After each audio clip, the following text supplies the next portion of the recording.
It has also been interesting seeing how Asian parents will be very competitive, even more so than the kids themselves. So I always have to remind those parents, like, hey, make sure that these kids are still having fun, you know, like, because if they're not having fun and they're not enjoying it, they're probably going to quit earlier. Melody Podcast. Hello, 大家，欢迎回到美乐迪家庭。I am joined today by my little brother Vincent. Hello. It's always a pleasure to have you on my podcast and for us to chat because I feel like you have a lot of experience and a lot to share and a lot of thoughts. Recently, you had something really exciting, right? You were interviewed by a reporter and featured in a news article. Can you tell us about that?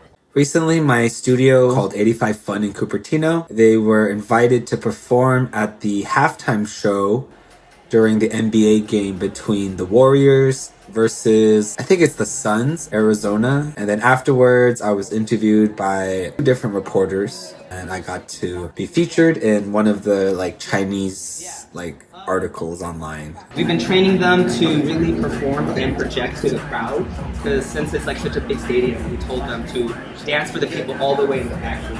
And we made sure that they had their faces on, energy, and have fun. Wow, that's so cool. So I thought we would do this episode really not just to highlight this event, but I wanted to go back and highlight the journey because I feel like it's been a really long journey for you. You've been dancing since how old were you? I want to say I was around 14 or 15 when I first started to dance, around middle school. But Vincent has always been really active. I'm gonna ask Papa to try to dig up some old videos of you dancing as a kid.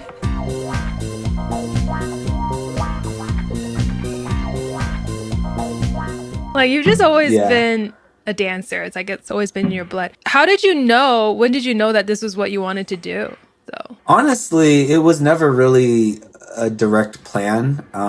For me, it would just kind of happen naturally where I just kept doing it because I loved it and I liked the people around me. But it was never I watched TV and was I want to be a dancer necessarily. And plus, I think the way that I became a dancer and the kind of dancer I am is not necessarily what most dancers do. I think there's industry dancers who move to LA and try to be backup dancers on stage and tour, or maybe they try to be part of an agency. For me, I'm more so of a community dancer. There's a lot of community events that I participate in. I'm also more of a freestyler, so I go to a lot of battles. I'm also more of a teacher, and I specialize mainly in youth, younger people. So yeah, I wouldn't say I'm a traditional dancer, I guess. And even the way I started wasn't necessarily I think how most dancers start. I really like how you describe that. You're a community dancer versus an industry dancer, which I kind of feel is for the money or for the fame or for all those things that the glitz and the glamour of what you kind of feel like a dancer is. But I like that aspect of what you're saying is because I feel that's always been what drew you to. You can tell me if I'm wrong. That's what drew you to the dance is the community part of it, which I think shows, the type of person that you are. You are someone who really values community and you're someone who really values people. Whereas a lot of artists, that's not always the case for them. They probably value more so the achievement aspect of it or the self-fulfillment aspect of it. But I feel you've always just been drawn to people. And that's why I think a lot of people love you because you are a community person and you add so much value to the communities that you're part of. But what you said, why don't we start with that? You said, you didn't start how other people started. So how did you start? First, I started at church because I was homeschooled from 1st grade till 8th grade. And my first exposure to dance was just some friends from church. Namely Josh Nguyen, back in the day, he used to be a part of a breakdancing crew called Rhythm Rascals in Milpitas. So he was the only one who was actually like a legit breakdancer, and he would teach me and my friends how to break. So we used to breakdance all the time at church, and that's where I kind of got exposed to it. We would just session and perform at church all the time. And then eventually when I went to high school, because I didn't really know anyone and that was like my first time in public school setting, the way I made friends was by breakdancing. I was like, okay, no one knows me, but I signed up for the homecoming dance performance and I was like, I can breakdance. So then they put me in the they put me as a little solo. And then from there I made other friends. Yeah, my freshman year. And then people started to know me as like, oh, he's the dance kid. Because they never really knew who I was. So I was like, I'm the dance kid now. So then from there, I just made more friends who were also dancers. And then I started a hip hop club at my school. The story that I remember is that at the beginning of your sophomore year, you just laid out a dance mat in the middle of the school and you just started dancing and you're like, sign up, hip hop club. And then like quickly, a lot of people signed up and you became like one of the biggest clubs in the school. Is that how it goes? Yeah, definitely did do something like that. Just like, I think that's really brave. You're just like, do your thing and then, hey, yeah, join me. Yeah, just, if you're free, other people want to be free with you. So it's usually pretty fun. Not to mention that you were nominated for Homecoming King. Yeah, very surprising. So I think that's just incredible. Like you went into high school, nobody really knew you, and then you're nominated Homecoming King. And then also you started a lot of these hip hop clubs around our city in Fremont. And then what happened after that? After high school, just kept dancing. Eventually got, a couple job offers to teach at certain studios. And after I taught at one of my studios called Mission Dance in Fremont, the competition group that I taught, they won nationals that year. And that was like the first time that something that I personally created and led was able to win something like that. So that also just kind of opened my eyes to like, oh, this is like a possible career avenue. I can do this. So just kept doing it. Started teaching at more studios, teaching adult classes. At the same time, I was also part of a couple of different dance groups like Academy of Villains, Full Potential Dance Company, Tribe. Currently, I'm a part of a group called Electrobots. And yeah, I think it just kind of snowballed, just like by me just continuing to do it. More doors opened. And at some point I was just too deep into it to not be committed. So here I am. Yeah. And then what was it? Last year you performed at Coachella? Yeah, it was last year. Last year I got the opportunity through my team, Electrobots. We performed for a DJ called A-Lock, and I was able to be the center person of the whole visual for the dance performance, which was very cool. And that was my first time actually being on such a huge stage like that. Because like I said, I'm a community dancer, not really an industry dancer. So I was very blessed to be able to be on one of the biggest stages, like probably in the world. And Coachella is like such a huge event, especially for industry people. So yeah, very blessed to be able to do that. And yeah, it was a lot of fun. Yeah, we're so proud of you. Yeah. I mean, that's a really cool thing because you're like in the center too. Yeah. And now I'm interested, going back to this community dancer thing. Tell me, like, what is it about the hip hop community that drew you in the first place? Because I remember you always telling me, like, hip hop is not just, an art or sport. It's like life. It's like a life. It's like almost like church. You were trying to tell me like what hip hop means to some people is as much as church means to some people, or like religion means to some people. Like it saves people. Can you bring me back to what the core of that was that drew you in? And do you still believe that? Like how has that evolved for you now? Yeah, I mean, dance is a lifestyle, and dance is a community. I think, growing up in church and having parents who were pastors, opened my eyes to just like how important community is and how much if you like pour into a community, how much that community will then support you. Mm. And I realized like how much people can just spend their whole lives just helping people and being in this like environment. And dance is a lot like that. Like, you know, you can, if you're a dancer, you can go anywhere and meet other dancers. And if they know you're a dancer, they'll take care of you. They're just like, oh yeah, like Mm. we share similar interests. Like you could stay at my place, I'll feed you. You know what I mean? So Oh. I think as dancers, we also treat our teachers and community leaders kind of similar to like how pastors are treated. You know, we really respect them and we take care of them, and they do what they can for us too. So I think in that aspect, I have that relationship with dance like I had with church. Also, like hip hop specifically. I mean, hip hop was created, you know, by black and brown people who weren't the richest. You know, it was created in the streets, but it was created for everybody to like bring people together to enjoy dance and music and movement, and a place for people to express themselves and to be free. You know, and I feel like that's a lot like the church. You know, like I think the way Jesus connected to the sinners, you know, prostitutes and all these people, I feel like he also had this connection to just like the common people, you know? And I feel like hip hop was also the voice for these like traditionally like disenfranchised people.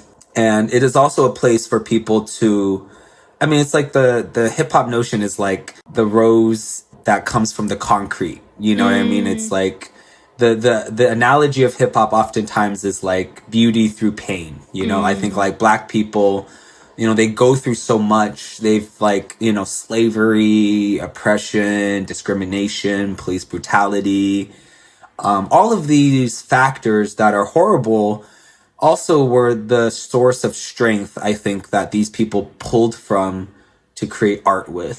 You know what I mean? And it's also similar to me with like Christianity in the sense where like, you know, Jesus redeemed like us through dying on the cross. You know, it was through his pain and through his suffering that we were able to, you know, have redemption and have forgiveness and have all of this like life from it, you know?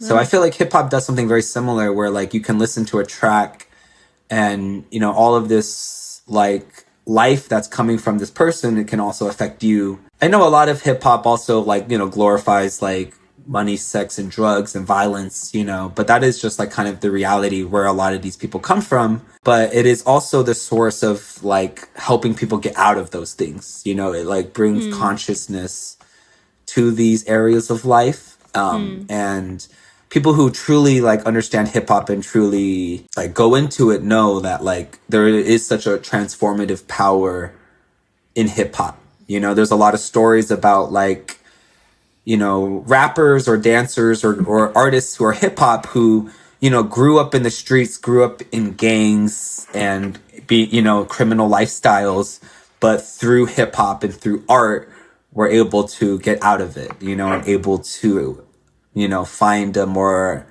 productive, healthier avenue than to like sell drugs or be a gangster. You know what I mean? So I Right. think hip hop has like a very powerful like point of view in that sense. Mm-hmm. And yeah, I think dance in general though and art in general, I think it's a great way for us to be connected to God, be connected to like life. And yeah, a lot of dancers would describe their relationship to dance as like a relationship with God or a relationship with like life itself in some ways, you know, Mm. because it's an endless journey. It constantly will teach you new things about yourself, about people, you know. Plus, like, dance is like you have to access like a different side of yourself, you know. Sometimes, you know, you have to dig deep, be open to these different like experiences and viewpoints, you know. So, yeah, Yeah, I I think love dance is that. great. You think it. I love that answer. It makes me think of a lot of things. I think one thing that I'm curious about is I remember you telling me once that you can tell when a new student comes into your class and they're just not comfortable in their body. So there won't be though they won't be able to access a certain level of dance maybe, or maybe that's just the challenge that you have as a teacher to help these students, become free and stuff. And I just think of that dichotomy, because you said a lot of people who create hip hop come from such a background that maybe they aren't safe. They don't have the luxury to be free and things like that. And so they use their body as like the contradiction, as like the expression of what something that they don't have. I don't know. Like, and I do feel like actually it's quite incredible that they're able to, or people like you are able to use your bodies in that way. Cause I think I'm probably one of those people that I'm just not as comfortable in my own body. I think you know this, but like, I'm not like, that's just a whole different level, I think, for someone to be able to access that and be so in tune with their body and the amount of vulnerability that's required. So I was wondering if as a teacher, you could go into that. Like, what is it that what allows a person to become a great dancer on a spiritual, emotional level or mental level, that they're so in tune with like their humanity in a sense that allows them to be a good dancer? Like, even if you have the athletic ability, but you still might not be a good dancer. Like, why? Totally. I mean, even if you're like not in tune with your body, right? I think in the end, as being an artist, I think it's being in tune with like yourself in some ways. A word came into my head, which was like logos, right? Like the word, So I think Christians, we put a lot of emphasis on like the word and like the power of like expression, I guess, I think like dance is like a language, and everyone has access to this language, but not everyone knows how to use it. Just because we can all speak English doesn't mean we're all great writers. You know what I mean? So I think like, if you're a dancer, sometimes you can be very technically trained and you know all the moves, all the vocabulary, you have all the athletic ability. But like, if you don't have something to say as a person, then, maybe it's still not that interesting, So sometimes I think like the reason why I say like hip hop is such a great avenue for people, it is also like, especially like you said, like some people just aren't comfortable in their bodies, but it's also because they don't really know what they want to express. They don't know what it looks like to have fun, like I think dance is very spontaneous. You have to be able to like react to your environment. Some people don't really know what it is like to, have fun in a social setting when everyone's listening to music together and just naturally bouncing together, Like I think Asian people, especially, our culture is not very social in that sense, Like oftentimes we just eat together and we're all like quiet and we talk, But if you ever been to like a more people of color kind of parties, like, Black people or Latino people, there's oftentimes like loud music going on and everyone's just kind of will be gigging or doing social dances together, It's a lot more loud, it's a lot more expressive, So I think like when people have access to expressing themselves and they like to express themselves, that's what will like translate. You know what I mean? It's like you can really tell a lot about a person's energy based on their body language. Like if I'm like with Cruz and talking to you, if I'm not making eye contact, or if I'm like talking in a low way or talking softly, you can tell that. And I think that also shines through in someone's dance. Like I can watch someone's dance and just be like, oh, I can see what kind of person they are. You can see their personality through their... Yeah, you can see their personality. Sometimes they're more feminine. Sometimes they're more cool.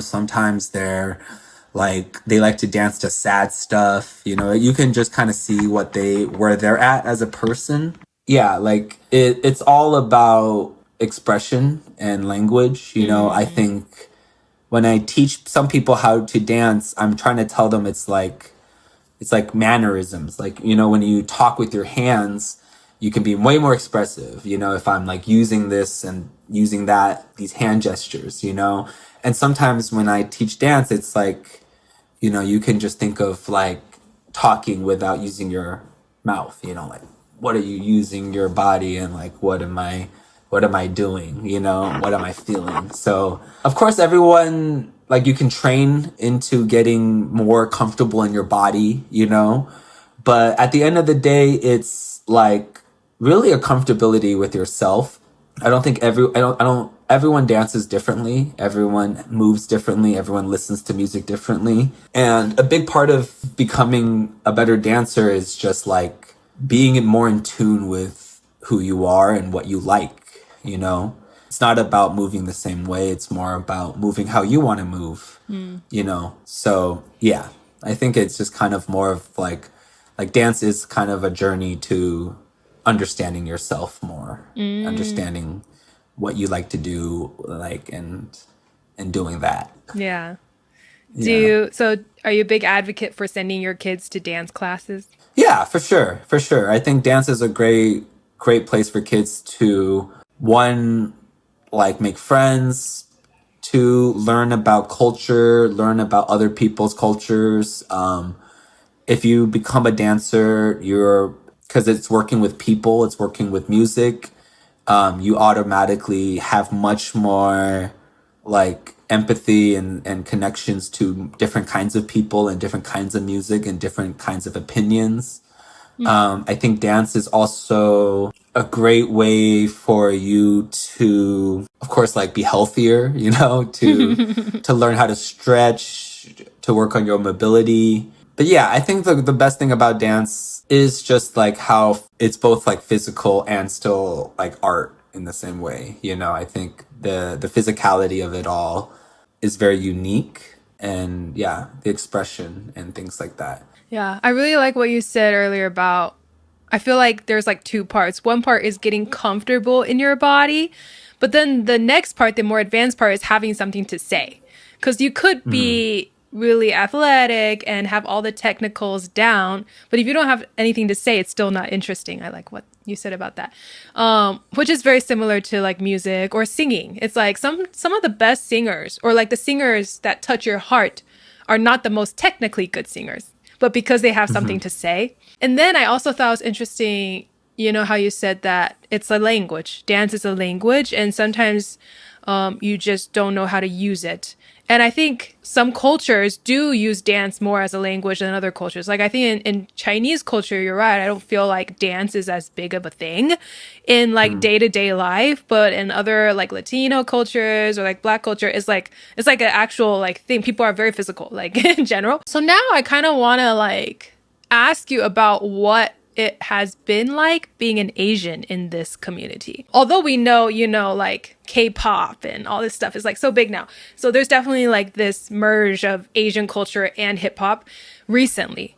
But when you were growing up in this hip hop culture and community, because like you said, like for Asians, it's not a very natural thing. And also not necessarily a lot of parents would understand that. So what was it like for you? Like being an Asian in the hip hop community? Was it difficult? Well, when I first got started, it wasn't difficult at all. Actually, there's a lot of Asians who love dance. I think, especially in my area, majority of the dance community are like Asian people, Because we're in the especially out Bay here Area. in the Bay Like Area. a lot of Asians Yeah, there. a lot of Asians. So it wasn't hard for me there. I didn't really have the challenge of that until I was like out of college when I started to go to the freestyle battle community a lot more. Because then there's a lot more people of color in that space. And it was hard for me at first, but I think the what helped me a lot was making the right friends. One of my friends named Stuck Sanders, he's big black guy. He was my director, my mentor, my best friend, and he kind of brought me into the hip hop culture, kind of taught me more about like how to do these styles more authentically. Because there is a big part of it where like especially in the hip hop community about like appropriation, and like it is weird if you know Yeah. you're Asian and you're dancing to all this hip hop music by black people and they're using the N word and you're like trying to be all gangster, you know, and trying to be this and be that you're not, you know. So I think there definitely is a huge challenge for Asian Americans who are trying to get into hip hop on like how do I interact with this culture authentically when like I am not necessarily from this culture authentically, you know. And for me, the answer is to just realize like I'm always going to be a guest in this space. So I'm always a little bit careful. I'm not someone who can just like willy-nilly do different things, you know? So I do have to be a little bit more careful with like what I do and how I act. But at the end of the day, hip hop is about authenticity. So for me, I just don't really try to be something that I'm not. You know, for me, I'm someone who loves dance. I have fun with dance. I like to be, I think I'm naturally kind of funny and cool. So for me, I just try to just be myself. And I think the authenticity will shine through and people accept that. But if I'm trying to be something like, oh, I'm cooler than you, or I'll fight you, or I do this or I do that, you know, but I don't, I think that's when people will look at you kind of weird and be like, oh, like, you know, but like, I don't know. Like, I think coolness is funny because when I was told, like, I remember hearing from someone who was saying, like, being cool is like being up to date and being current without trying, you know? And I think sometimes as Asians, we like, it's very easy to try to be cool. You know, you're like, oh, I wear these things, I talk a certain kind of way. And then it's like, now am I cool now? You know what I mean? But a big part of coolness is just like, just not really caring what people think about you, you know, and to just like, just do it, you know, just do it and have fun doing it. And then people will respect it, you know? So I think there was a challenge. There is a challenge because being a guest in a space, you do have to have a certain level of humility, to realize you're a student and that you're learning. And I think for me, as long as I position myself correctly, I don't really run into issues. But I've seen people run into issues all the time. You know, I think there's definitely a wrong way to be a guest in these spaces, you know? But for What me, are I'm what are some of the things you've seen? you know, like I've seen certain people just try too hard. You know, they try to like, you know, use certain language that's not native to them, you know, and they try to, I don't know, like overly compensate, or maybe they even like take moves from other people without respecting or giving knowledge to where it comes from. I think that's a big problem. I was wondering if you'd be willing to share like your experience in teaching and the challenges that you've faced with teaching certain groups, or even dealing, or some of the things I feel like people don't always think about when it comes to teaching is like dealing with parents. Because you're not just teaching their kids, you're also dealing with the parents. And what is it about like Asian parents that makes it especially challenging? Yeah, I mean, you know, there's a lot of things like teaching is a whole different kind of art form than dance. You know, I think you can be a really good dancer but not a good teacher. Yeah. And you could also be a really, really good teacher and not the best dancer. And because I think being a teacher is a lot more about connecting with the student, knowing what they need, also like understanding your own material. But yeah, for teaching is always, I'm always learning new things and going through new things when it comes to teaching. I mean, even like learning how to teach kids how to be on a team, you know, like there's always little dramas between students, like who like, oh, I don't like this kid, they did this to me, or this kid is being mean to me. And even me learning how to facilitate these relationships, you Wow. know, with parents, you know, like sometimes parents complain if like I move their kids around. Like I was like, all right, I'm gonna put this kid in this spot and this kid in this spot, and then a parent would complain to me like, oh, why'd you move my kid from the center? You know, like this and that, and I'd have to explain to them like, oh, it's for this or that, you know. But I think I have been running into more issues with Asian parents just because they care a lot more about these kind of appearances and these things. They're much more hands-on. They want their kids to be seen and feel like that their kid is in the right spot. But it has also been interesting seeing like some how Asian parents like will be very competitive, I guess, even more so than the kids themselves. You know, the parents themselves are like, you know, yelling at the kids to practice more or get this right, get that right, which is such a different experience for me. Because I mean, when I grew up, my parents just dropped me off at dance, and as long as I was having fun, they didn't really care too much, you know. And I think that's how most hip hop is. You know, hip hop is just a place for kids to have fun.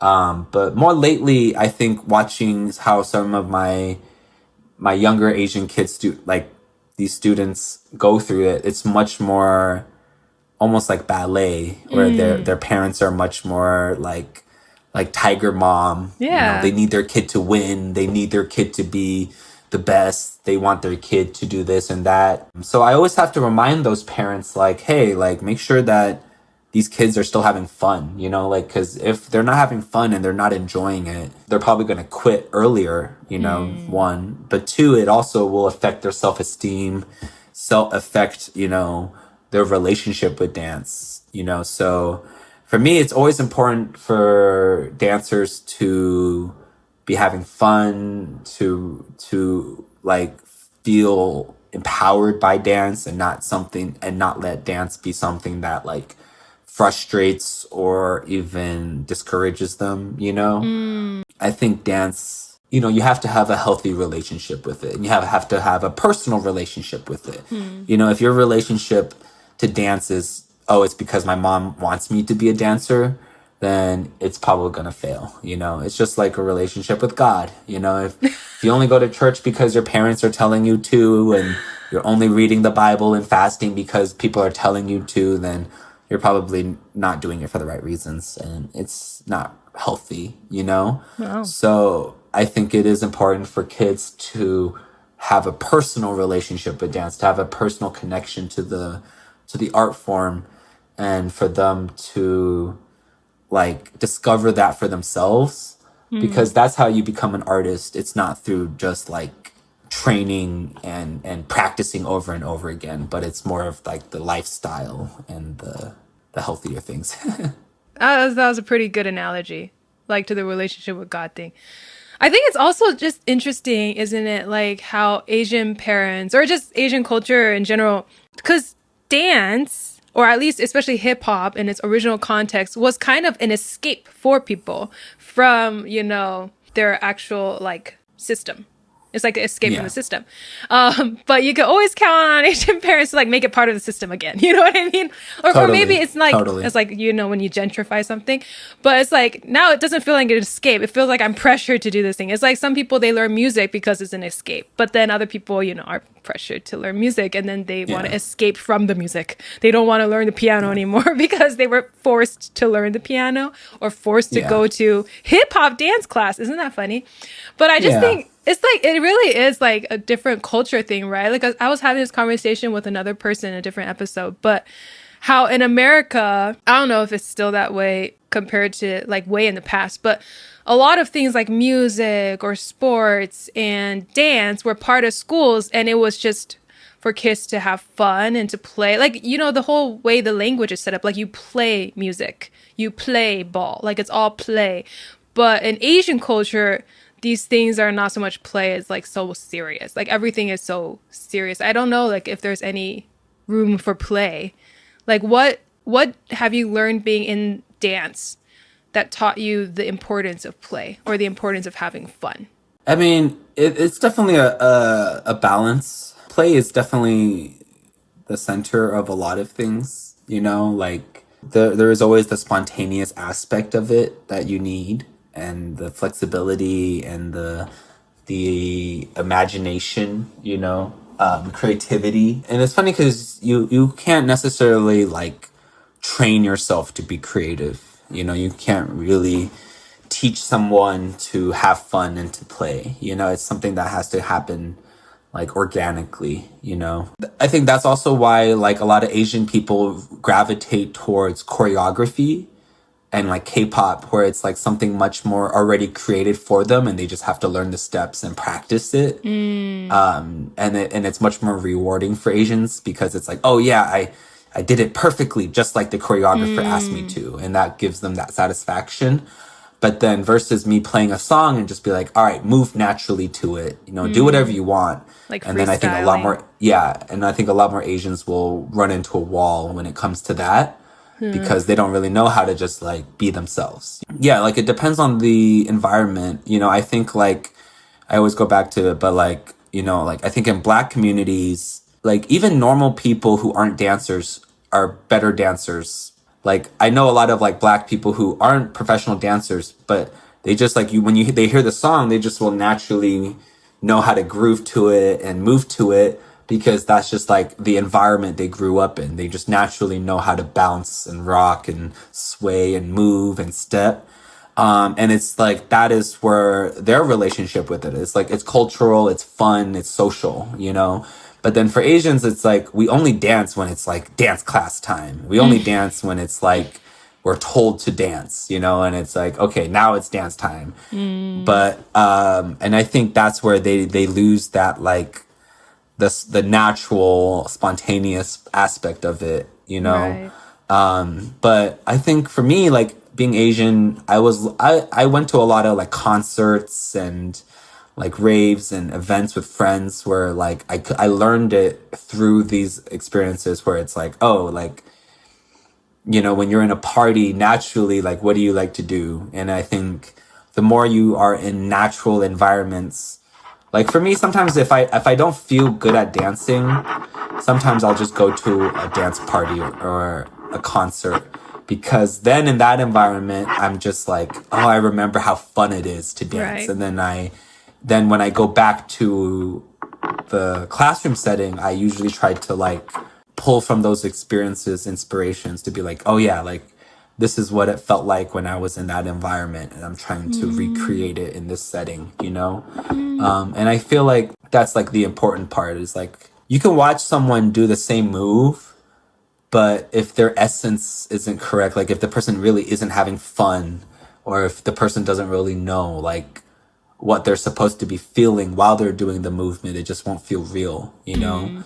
So I think it is always important for people to reconnect with the essence of dance, and in a big way, that's like the social, like free aspect of it, you know.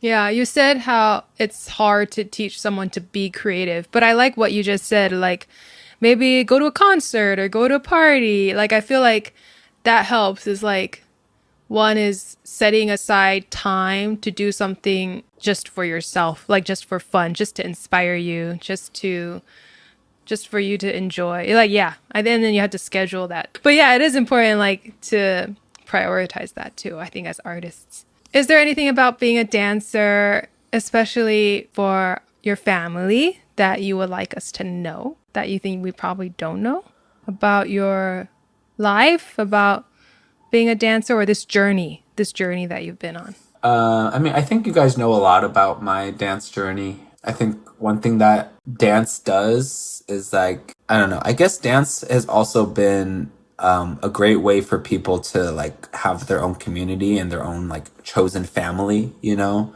For me, like, I think because my parents are pastors, you know, and we all grew up in the Christian church community. You guys also had your own chosen family and like your own community that was really set. And I think me going into dance, I kind of found my own place, you know? And I know that's been challenging for you guys too, knowing that like I, you know, have less in common with you guys now because of my own lifestyle choices and my own community. But yeah, like I think because of that, it has allowed me to, you know, meet people that I never would have met otherwise and to have connections to people that are so different from me and different from us.